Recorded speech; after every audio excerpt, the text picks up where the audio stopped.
വന്ന patient 2 മുട്ടിനും തേയ്മാനമായി stage 1, 2 തേയ്മാനമായിട്ട് വന്നതാണ്. അദ്ദേഹത്തിന്റെ ഇടത്തെ മുട്ടിന് 6 മാസം മുന്നേ സോഡിയം ഹൈലൂറോണേറ്റ് എന്നുള്ള ഇഞ്ചക്ഷൻ വെച്ചിരുന്നു. നല്ല റിസൾട്ടാണ് അദ്ദേഹത്തിന് കിട്ടിയത്. അദ്ദേഹം ഇപ്പോൾ എന്റെ അടുത്ത് വന്നിട്ട് 2ാമത്തെ വലത്തെ മുട്ടിന് വെച്ചാണ്. ഡെഫിനറ്റ്ലി സ്റ്റേജ് 1, 2 ഓസ്റ്റിയോ ആർത്രൈറ്റിസ് മുട്ട് തേയ്മാനത്തിന് ഹൈലൂറോണിക് ആസിഡ് ഏറ്റവും നല്ല ഓപ്ഷൻ ആയിട്ടാണ്. എന്താണ് ഹൈലൂറോണിക് ആസിഡ് ഇഞ്ചക്ഷൻ? അതായത് മുട്ട് തേയ്മാനത്തിന്റെ തുടക്കകാലത്തിൽ സോഡിയം ഹൈലൂറോണേറ്റ് എന്നുള്ള ഒരു ഇഞ്ചക്ഷനാണ് നമ്മൾ മുട്ടിലേക്ക് വെക്കുന്നത്.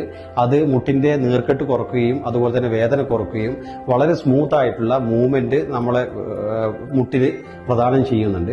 തീർച്ചയായും ഇത് വളരെ സിമ്പിൾ OP പ്രൊസീജിയറാണ്. നമുക്ക് ഒരു ഹാഫ് ആൻ അവർ പ്രൊസീജിയർ ചെയ്ത് അന്നേരം തന്നെ വീട്ടിലേക്ക് വളരെ സുന്ദരമായിട്ട് വീട്ടിലേക്ക് പോകാൻ പറ്റുന്ന ഒരവസ്ഥയാണ്. നല്ല റിസൾട്ടാണ് ഈ ഇഞ്ചക്ഷൻ കൊണ്ട് കണ്ടത്.